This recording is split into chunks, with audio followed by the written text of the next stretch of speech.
નમસ્કાર મિત્રો, unique carrier એકેડમીમાં તમારું સ્વાગત છે. હું અનિલ રાણા. આજે આપણે વાત કરીશું 127માં બંધારણના સુધારા બિલ પર. 127માં બંધારણનું બિલ ઓગસ્ટ મહિનામાં હાલમાં જ પસાર થઈ રહ્યું છે. આ બિલ એ 127મો બંધારણનો સુધારો, અને જો આ બિલ પસાર થઈ જશે તો 105મો બંધારણનો સુધારો થશે. અને અત્યાર સુધીમાં કુલ 104 બંધારણીય સુધારા થયેલા છે. બંધારણીય સુધારો કરવો એ ખૂબ જ કઠિન બાબત છે, પરંતુ બંધારણીય સુધારા એ કેટલીક એવી બહુમતીથી કે કેટલાક એવા સંજોગોમાં કરી શકાય છે. કયા કયા પ્રકારે છે થઈ શકે છે, અને કોની આ બિલ પસાર કર્યું છે. અત્યારે હાલ સંસદમાં કયું સત્ર ચાલી રહ્યું છે? તો સંસદમાં ચોમાસું સત્ર ચાલી રહ્યું છે. ચોમાસું સત્રના અંદરમાં કોને આ બિલ પસાર કર્યું છે, તો એ બધી બાબત આપણે આ વિડીયોની અંદર જોઈશું. તો વધારે સમય ના લેતા હવે આગળ જઈએ. તો મિત્રો, બંધારણીય સુધારો, કોઈ પણ બંધારણીય સુધારો કરવો હોય તો એ બંધારણીય સુધારો કરવા માટે અનુચ્છેદ 368માં જોગવાઈ કરેલી છે. કયા અનુચ્છેદમાં? અનુચ્છેદ 368માં જોગવાઈ કરેલી છે. અને ભાગ 20, અનુચ્છેદ 368 અને ભાગ 20માં બંધારણ સુધારો કરવા માટે જોગવાઈ કરેલી છે. અનુચ્છેદ એ ત્રણ પ્રકારે બંધારણ સુધારો ત્રણ પ્રકારે થાય છે. કયા કયા પ્રકારે? તો એક છે સાદી બહુમતી, બીજું છે વિશેષ બહુમતી, અને ત્રીજો પ્રકાર છે વિશેષ બહુમતી વત્તા 50%થી વધારે વિધાનમંડળ. કયું મંડળ છે? 50%થી વધારે વિધાનમંડળ છે. વિધાનમંડળ ક્યાં હોય છે? આપણે રાજ્યના સંદર્ભમાં જાણતા હોઈશું. તો એ રીતે કોઈ પણ રાજ્યના વિધાનમંડળમાં 50%થી વધારે સભ્યોની સહમતિ જોઈએ. તો આ પ્રકારે આપણે બંધારણીય સુધારો કરી શકીએ છીએ. મિત્રો, અહીંયા એક પોઈન્ટ અગત્યનો છે, નોંધજો. આપણે પરીક્ષાની અંદર જે પૂછાય છે અહીંયાથી આવા કોઈ પોઈન્ટ ઉપરથી ક્વેશ્ચન પૂછી જાય છે. એમાં કે બંધારણીય સુધારો સાદી બહુમતીથી થયેલો સુધારો, બંધારણીય સુધારો સાદી બહુમતીથી જો થયો હોય તો એ ગણાતો નથી. બંધારણીય સુધારો સાદી બહુમતીથી થયેલો હોય તો એ બંધારણીય સુધારો ગણાતો નથી. તો કયો બંધારણીય સુધારો તરીકે ગણાય છે? તો બંધારણીય સુધારો વિશેષ બહુમતી અથવા વિશેષ બહુમતી અને 50% પ્લસ 50%થી વધુ કોઈ વિધાનમંડળના સભ્યોની સહમતિથી પસાર થાય તો એ જ બંધારણીય સુધારો માન્ય ગણાય છે, બંધારણીય સુધારો ગણાય છે. તો સાદી બહુમતીથી થયેલો બંધારણીય સુધારો એ બંધારણીય સુધારો તરીકે ગણવામાં આવતો નથી. તો મિત્રો, બંધારણીય સુધારો એ કઈ રીતે થાય છે? તો અત્યાર સુધી કોઈ બંધારણીય સુધારો થઈ ચૂક્યા છે?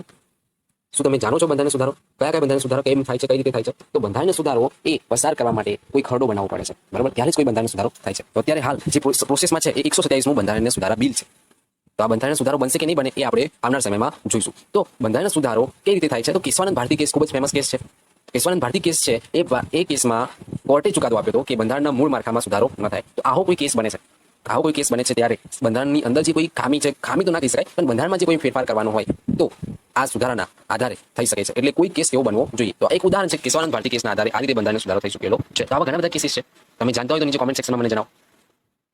ઓકે, તો હવે હાલમાં જે આપણે વાત કરી રહ્યા છે 127મો બંધારણીય સુધારો બિલ. તો આ 127માં બંધારણીય સુધારા બિલ કોને પસાર કર્યું છે? તો 127માં બંધારણીય સુધારો બિલ એ 127માં બંધારણીય સુધારા બિલ એ હાલમાં ડોક્ટર વિરેન્દ્ર કુમારે પસાર કર્યું છે. કોને પસાર કર્યું છે? માન્ય મંત્રી શ્રી ડોક્ટર વિરેન્દ્ર કુમારે પસાર કર્યું છે. તો માન્ય મંત્રી ડોક્ટર વિરેન્દ્ર કુમારે પસાર કર્યું છે. હા, તો માન્ય મંત્રી ડોક્ટર વિરેન્દ્ર કુમાર એ સામાજિક ન્યાય અધિકાર મંત્રાલયના મંત્રી છે. સામાજિક ન્યાય અધિકાર મંત્રાલયના મંત્રી છે. હવે આમના પહેલા માન્ય મંત્રી જે ડોક્ટર વિરેન્દ્ર કુમાર છે, એમના પહેલા કોણ હતું? તો માન્ય થાવરચંદ ગેહલોત, જે હાલમાં ઉત્તરાખંડ રાજ્યના રાજ્યપાલ છે. હવે ડોક્ટર વિરેન્દ્ર કુમાર, એમની થોડી હિસ્ટ્રી જોઈ લઈએ. તો ડોક્ટર વિરેન્દ્ર કુમાર એમપીના, જે મધ્યપ્રદેશના જે મિત્રો છે એ જાણતા હશે કે ડોક્ટર વિરેન્દ્ર કુમાર એ મધ્યપ્રદેશમાં ટીકમગઢના સાંસદ છે. તે ટીકમગઢમાં 2 થી 3 વખત ચૂંટાઈને આવેલા છે. અને વર્તમાનમાં સંસદ સત્ર જે ચાલુ છે એ સંસદ સત્રમાં પ્રોટેમ સ્પીકર તરીકે કોણ કામ કરી રહ્યું છે? તો પ્રોટેમ સ્પીકર તરીકે ડોક્ટર વિરેન્દ્ર કુમાર કરી રહ્યા છે. તો અત્યારે જે સત્ર ચાલુ છે સંસદનું, કયું સત્ર કહેવાશે? ચોમાસું સત્ર. તો મિત્રો, જો તમે જાણતા હોય તો નીચે કોમેન્ટ સેક્શનમાં જણાવો કે કયું સત્ર સૌથી વધુ લાંબુ સત્ર છે. બીજો ક્વેશ્ચન કે એક વર્ષમાં કેટલા સત્ર રજૂ કરવા માટે બંધારણમાં જોગવાઈ છે? ઓકે, આશા છે તમે આ 2 પ્રશ્નોનો જવાબ મને કોમેન્ટ સેક્શનમાં આપશો. અત્યાર સુધી જે રીતના આપણે વાત કરીએ પ્રમાણે 104 બંધારણીય સુધારા થઈ ગયેલા છે. કેટલા? 104 બંધારણીય સુધારા થઈ ગયેલા છે. એમાંથી અત્યારે હાલ 104 બંધારણીય સુધારા થઈ ગયા છે, પરંતુ બિલ કેટલા પસાર થયા છે? 126 બિલ પસાર થયા છે. તો મિત્રો, અહીંયા બંધારણીય સુધારા બિલ અને બંધારણીય સુધારો એ બંને અલગ બાબત છે. બંને બાબત અલગ છે. તો એમાં 104 જે બંધારણીય સુધારા થઈ ગયા છે અને 126 બિલ પસાર થઈ ગયા છે, એમાંથી 127મું બિલ જે પસાર થઈ રહ્યું છે એ કયું છે? તો અત્યારે હાલ જે ડોક્ટર વિરેન્દ્ર કુમાર પસાર કરી રહ્યા છે, ઓબીસીને લગતું જે બિલ છે. હવે આ બિલમાં શું કહેવામાં આવ્યું છે કે 123 બંધારણ સુધારા બિલના સમકક્ષ છે. મતલબ એ 123 બંધારણ સુધારા બિલમાં જે જોગવાઈ કરી છે અને જે ભલામણ છે એમાં પરિવર્તન છે, અને એ જ બાબતમાં સ્પષ્ટીકરણ છે. તો હવે 123મું જે બંધારણ સુધારા બિલ છે એને લઈને કયો સુધારો કરવામાં આવ્યો? તો 123મું બંધારણ સુધારા લઈને એને જે સુધારો કરવામાં આવ્યો છે એ 102મો સુધારો છે. બંધારણની અંદર કયો સુધારો છે? 102મો. તો 102મો બંધારણીય સુધારો એ ક્યારે થયો છે? કયા વર્ષમાં થયો છે? 2018. કયો વર્ષ છે 2018માં 102મો બંધારણનો સુધારો કરવામાં આવ્યો છે. એ સુધારા અંતર્ગત NCBC National Commission for Backward Classes NCBC National Commission for Backward Classes એમાં આ જે આયોગ છે એ આયોગને સંવિધાનિક દરજ્જો આપવામાં આવ્યો છે. કયો દરજ્જો આપવામાં આવ્યો છે? સંવિધાનિક દરજ્જો. અને એ દરજ્જો આપવા માટે 102માં બંધારણના સુધારામાં થોડા અનુચ્છેદ ઉમેરાયા છે. કયા અનુચ્છેદ? તો 338 બી. આ 338 બી અંતર્ગત 9 ધારાઓ છે અને તેના અંતર્ગત જે એનસીબીસી છે એને સંવિધાનિક દરજ્જો આપવામાં આવ્યો છે. તો તમને ક્વેશ્ચન થશે કે એનસીબીસી એને સંવિધાનિક દરજ્જો 2018માં આપવામાં આવ્યો છે, તો આની બાબત ક્યારથી શરૂઆત થઈ છે? તો આપણે આ એક વાર્તા સ્વરૂપે ફરી નેક્સ્ટ સ્લાઇડમાં જોઈએ છે. એ પહેલા જોઈએ કે 342 એ તો અનુચ્છેદ સીધે પરીક્ષામાં પૂછી લે છે. તો અનુચ્છેદ યાદ રાખવાના 338 બી, 342 એ, 366 એમાં 26 સી નંબરનો અનુચ્છેદ ઉમેરાયો છે. તો આશા રાખું છું તમને 102મો જે બંધારણનો સુધારો છે એમાં કયા અનુચ્છેદ ઉમેરાયેલા છે એ તમને યાદ રહેશે. એ તમે સાંભળ્યા હશે, ધ્યાનથી સાંભળ્યા હશે અને નિહાળ્યા હશે. તો 342 એ છે એમાં 2 પોઈન્ટ છે અને 366 26 એમાં પારિભાષિક શબ્દો જેમ કે એસસી એસટી એની વિશે વાત કરેલી છે. ઘણા બધા પારિભાષિક શબ્દો આપેલા છે 366 26 માં. હવે આગળ જોઈએ કે ઓબીસી ની વાત છે. હવે અત્યાર સુધી હું વાત કરતો આવ્યો છું કે આ જે બંધારણ સુધારો બિલ છે એમાં ઓબીસી ની વાત કરી રહ્યા છે. તો કઈ રીતે? તો જે 102 માં એનસીબીસી તો national commission backward classes commission for Backward classes. તો આ જે ઓબીસી ને આરક્ષણને લઈને જે મામલો ઉભો થયો છે, તો આ મામલો ઇન્દિરા સાહની અને ભારત સરકાર ઇન્દિરા સાહની વિરુદ્ધ ભારત સરકાર એટલે કે ઇન્દિરા સાહનીએ ભારત સરકાર વિરુદ્ધ કેસ કર્યો હતો સુપ્રીમ કોર્ટમાં 1992માં. ત્યારે તો આ હિસ્ટ્રી જોઈ રહ્યા છે આપણે. આ જે જોઈ રહ્યા છે હિસ્ટ્રી જોઈ રહ્યા છે કે એ જે ઓબીસી ને લઈને જે તકરાર છે ક્યાંથી છે, શું છે, કઈ રીતે શરૂઆત થઈ છે. તો 1992માં ભારત સરકાર વિરુદ્ધ ઇન્દિરા સાહની કેસમાં શું ચુકાદો છે કે શું થયું કે કોને પછાત ગણવા એ કોઈ બંધારણમાં સ્પષ્ટીકરણ છે નહીં, કોણ નક્કી કરશે એ પણ સ્પષ્ટીકરણ છે નહીં. તો એના દ્વારા સુપ્રીમ કોર્ટે ચુકાદો કર્યો કે સામાજિક અને શૈક્ષણિક દ્રષ્ટિથી પછાત એટલે એ વ્યક્તિને પછાત જાતિમાં ગણવું, ઓબીસી કેટેગરીમાં ગણવું, એવું સુપ્રીમ કોર્ટે ચુકાદો આપ્યો. ક્યારે? 1992માં. એના આધારે 1993માં બંધારણીય સુધારા દ્વારા એનસીબીસી આયોગની સ્થાપના થઈ. અહીંયા બંધારણીય સુધારો છે નહીં. તો એનસીબીસીની સ્થાપના 1993માં થઈ ત્યારે એનો ઉલ્લેખ બંધારણની અંદર છે નહીં, સંવિધાનમાં જોવા મળતો નથી. બરાબર. તો આ જે આયોગ થઈ એ સંસદના કાનૂનથી પસાર થઈ, સંસદના કાનૂનથી બનાવવામાં આવી, તો આનો ઉલ્લેખ સંવિધાનમાં છે નહીં. એનસીબીસીની સ્થાપના 1993માં. એ પછી વર્ષ આવે છે સને 2018. સને 2018 ત્યારે મોદી સરકાર હતી. આપણે આગળ વાત કરી ગયા થાવરચંદ ગેહલોતજી, માનનીય શ્રી થાવરચંદ ગેહલોત, જે હાલ ક્યાં છે? ઉત્તરાખંડના રાજ્યપાલ છે. તો એમને શું કર્યું? તો 102મો બંધારણીય સુધારો કરવા 123મું બિલ પસાર કર્યું, જે અંતર્ગત કઈ અનુચ્છેદ ઉમેર્યા છે આપણે આગળ જોઈ ગયા. અહીંયા કે કયા અનુચ્છેદ ઉમેર્યા છે?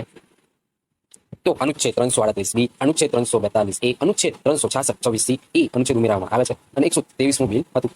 તો હવે વાત આવી કે આ જે અનુચ્છેદ ઉમેર્યા છે અને એની અંદર જે જોગવાઈઓ કરવામાં આવેલી છે એના આધારે સંસદ અને વિરોધ પક્ષના નેતાને એ કીધું કે આ જે સંઘાત્મક ઢાંચાની વિરુદ્ધ છે, આ જે પરિવર્તન છે સંઘાત્મક ઢાંચાની વિરુદ્ધ છે અને રાજ્ય અને કેન્દ્ર વચ્ચે મતભેદ ઉભો કરી શકે તેમ છે.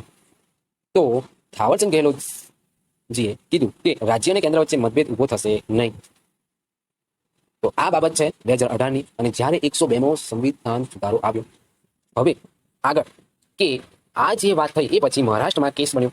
મહારાષ્ટ્રમાં કેવો કેસ બન્યો? તો તમે જાણો છો કે મહારાષ્ટ્રમાં મરાઠાઓને 50%થી વધુ આરક્ષણ આપવામાં આવ્યું. કેટલા ટકાથી? 50%થી વધુ આરક્ષણ આપવામાં આવ્યું. તો બોમ્બે હાઈકોર્ટમાં, કઈ હાઈકોર્ટમાં? બોમ્બે હાઈકોર્ટમાં આ કેસને પડકારવામાં આવ્યો કે બેકવર્ડ ક્લાસીસ માટે જોગવાઈ છે કે કોઈ પણ બેકવર્ડ ક્લાસીસના જાતિમાં 50%થી વધુ આરક્ષણ આપી શકાય નહીં. એ સંવિધાનની ઢાંચાથી વિરુદ્ધ બને છે. તો એને બોમ્બે હાઈકોર્ટમાં પડકારવામાં આવ્યું. બોમ્બે હાઈકોર્ટે ચુકાદો આપ્યો કે સંવિધાનને અનુકૂળ છે આ જે પરિવર્તન કરવામાં આવી રહ્યું છે અને આ જે 50%થી વધુ અનામત મરાઠાઓને આપેલું છે એ સંવિધાનને અનુકૂળ છે. તો આ મામલો એ Jayashree Laxmirao Patil VR CM of Maharashtra. બરાબર. તો મહારાષ્ટ્રના સીએમ અને જયશ્રી લક્ષ્મીરાવ પાટીલનો કેસ કહેવામાં આવે છે. તો આ કેસમાં શું કર્યું હતું? તો બોમ્બે હાઈકોર્ટે ચુકાદો આપ્યો કે આ જે પરિવર્તન છે એ સંવિધાનને અનુરૂપ છે. હવે એનું કારણ શું છે? તો એનું કારણ છે આપણે જોઈ ગયા કે 102મો બંધારણીય સુધારો. 102મો બંધારણીય સુધારામાં એને સંવિધાનિક દરજ્જો આપવામાં આવેલો છે એનસીબીસીને અને એના આધારે 9 ધારાઓ અને 2 પોઈન્ટ્સ જે ઉમેરવામાં આવેલા છે અનુચ્છેદ 342 એમાં, એના આધારે બોમ્બે હાઈકોર્ટે કીધું કે આ સંવિધાનને અનુકૂળ છે.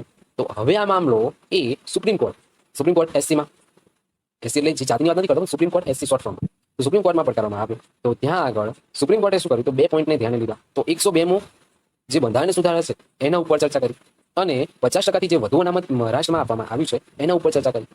એ બંને પોઈન્ટ્સના આધારે ધ્યાન રાખ્યું અને 5 વકીલોની ટીમ બેસાડી અને એમાંથી 3:2માં બહુમતી આપતા સુપ્રીમ કોર્ટે ચુકાદો આપ્યો કે રાષ્ટ્રપતિ નક્કી કરશે કઈ જાતિ ઓબીસીમાં આવશે. રાષ્ટ્રપતિ નક્કી કરશે કે કઈ જાતિ ઓબીસીમાં આવશે. આમ સરકારને બીક બેઠી કે જો રાષ્ટ્રપતિ નક્કી કરશે કે કઈ જાતિ ઓબીસીમાં આવશે એટલે રાજ્ય પાસેથી હાથ બંધાઈ જશે અને રાજ્ય પોતાની રીતે રાજ્ય લિસ્ટ બહાર પાડી શકશે અને એવી પરિસ્થિતિ ઊભી થશે. તો શું કર્યું? સરકારે રિવ્યુ પિટિશન આપી. શું આપી? રિવ્યુ પિટિશન આપી. સરકારે કઈ પિટિશન આપી? Review petition. તો સરકારે રિવ્યુ પિટિશન આપી. હવે એ રિવ્યુ પિટિશનમાં 1 જુલાઈ 2021 કઈ તારીખ? 1 જુલાઈ 2021 માં આ જે રિવ્યુ પિટિશન છે એને રદ કરી નાખી. અને શું કરી નાખી? રદ કરી નાખી. હવે એટલા માટે તો સરકારે 127મો બંધારણીય સુધારો પસાર કર્યો. કયો? 127મો બંધારણીય સુધારા બિલ પસાર કર્યું. જો બંને સદનમાંથી પસાર થઈ રાષ્ટ્રપતિ સહી કરે તો 105મો બંધારણીય સુધારો બની જાય. કયો બંધારણીય સુધારો બની જાય? 105મો. ટોટલ કેટલા છે? 104 બંધારણીય સુધારો. બરોબર? એમાં આ એક ચાંદલો ઉમેરી જાય એટલે 105મો બંધારણીય સુધારો બનશે જો આ બિલ બંને સદનમાંથી પસાર થશે તો. હવે આ જે 127મો બંધારણીય સુધારો બિલ છે, સોરી મિત્રો હા, તો આ જે 105મો બંધારણીય સુધારો બનશે, હજુ શું છે? બન્યો નથી, બનશે. 15મી ઓગસ્ટ વચ્ચે આવે છે તો 15મી ઓગસ્ટ પછી એને 100% જણાવવામાં આવશે. આપણે જાણીશું અને હું આ ચેનલની અંદર તમને જણાવીશ પણ ખરો કે શું રિઝલ્ટ આવ્યું છે. હવે 127મો જે બિલ છે એ 102માં પરિવર્તન સુધારો છે.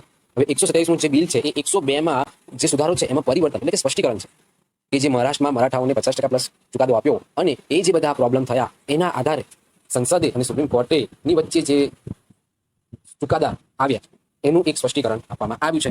તો આ બિલની અંદર એનસીબીસી ને સંવિધાનિક તો આપેલું જ છે કયા? 338B મુજબ.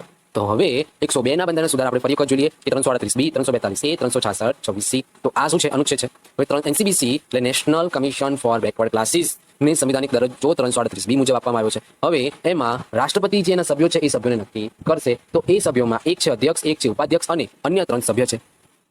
ને આ 338Bમાં હવે જે સ્પષ્ટીકરણ કરવામાં આવ્યું છે એટલે કે જે 9 ધારાઓ છે એ 9 ધારાઓમાં 9મી જે ધારા છે એ 9મી ધારામાં સ્પષ્ટીકરણ કરવામાં આવ્યું છે કે જે 9મી ધારા છે એમાં જે 342A માં ત્રીજા નંબરનો પોઈન્ટ છે તે 338B મુજબ લાગુ પડશે નહીં. આ એક સુધારો કરવામાં આવ્યો છે 338B મુજબ.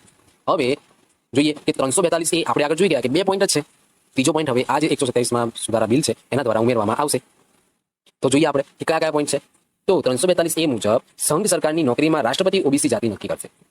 સંઘ સરકારની નોકરીમાં કોઈ પણ નોકરી માટે સ્પર્ધાત્મક પરીક્ષા લેવાય છે એમાં ઓબીસી જાતિ નક્કી કરવા માટે કોણ બંધાયેલ છે? રાષ્ટ્રપતિ નક્કી કરશે. રાજ્યમાં તો રાજ્યમાં રાજ્યપાલની ભલામણથી રાષ્ટ્રપતિ નક્કી કરશે. કોના ભલામણથી? રાજ્યપાલની ભલામણથી રાષ્ટ્રપતિ નક્કી કરશે. અને જે હવે આ 342A અનુચ્છેદ હતો એમાં જે સ્પષ્ટીકરણ કરવામાં આવ્યું છે એ કે જે ઉપરના 1 અને 2 પોઈન્ટ છે ઓબીસીને કેન્દ્ર લિસ્ટ સાથે કેન્દ્ર લિસ્ટ સાથે સંબંધ છે. 1 અને પોઈન્ટ 1 અને 2 એવું જણાવે છે કે જે ઓબીસીનું કેન્દ્ર લિસ્ટ સાથે સંબંધ છે. હવે 127મો જે બંધારણ સુધારો એમાં મહત્વનું કહી શકાય આ ત્રીજું પોઈન્ટ છે કે જેના આધારે ખૂબ જ સ્પષ્ટીકરણ થઈ ગયું છે કે 342A માં ત્રીજો પોઈન્ટ કે બધા જ રાજ્યની અને કેન્દ્ર સરકારની ઓબીસી લિસ્ટ બધા જ રાજ્યની અને કેન્દ્ર સરકારની ઓબીસી લિસ્ટ એ અલગ હશે. તો આ ખૂબ જ સરસ સ્પષ્ટીકરણ થઈ ગયું છે 342A નું કે જેને સુપ્રીમ કોર્ટ અને હાઈકોર્ટ એ અલગ સમજે છે. હવે એ જે કેસ છે એને હવે આના આધારે સોલ્વ કરી શકાય. હવે આ જે 127મો બંધારણીય સુધારા બિલ છે એમાં કોઈ અનુચ્છેદ ઉમેરાતો નથી. તો એને બંધારણીય સુધારો કઈ રીતે કહી શકાય? પણ કે આ જે બંધારણીય સુધારો છે એમાં 102માં આવેલી 3 અનુચ્છેદમાં સુધારો કરવામાં આવ્યો છે. એમાં શું સ્પષ્ટીકરણ કરવામાં આવ્યું છે? તો આપણે 338B જોઈ ગયા. એમાં 9મી ધારા છે એ 9મી ધારા પ્રોબ્લેમ ઉભો કરે છે. 342A એમાં એક અનુચ્છેદ ઉમેરવામાં આવ્યો છે. હવે 366 અને 26C હવે એમાં શું કર્યું છે? સ્પષ્ટ કર્યું છે સૌપ્રથમ કે સામાજિક અને શૈક્ષણિક જાતિ એટલે 342A થી નક્કી જે કરાય છે એને કહેવાશે સામાજિક અને શૈક્ષણિક જાતિ. હવે એમાં SC ST માં જેમ પારિભાષિક શબ્દોને વ્યાખ્યાયિત કરવામાં કર્યા છે એ પ્રકારે હવે ઓબીસીને પણ વ્યાખ્યાયિત કર્યા છે. પરિભાષા આપેલી છે. તો આ છે આપણો 102મો બંધારણ સુધારા બિલ કે જે એ ટૂંક જ સમયમાં 105મો બની જશે. 105મો બંધારણ સુધારો બની જશે. તો મિત્રો જો તમને આ વિડીયો ગમ્યો હોય તો વિડીયોને લાઇક શેર અને કોમેન્ટ કરવાનું ભૂલશો નહીં. Thank you for watching video. આભાર સર વિડીયો નિહાળવા માટે. આવા જ વિડીયો ને આવી જ માહિતી ને બીજી જે કોઈ પણ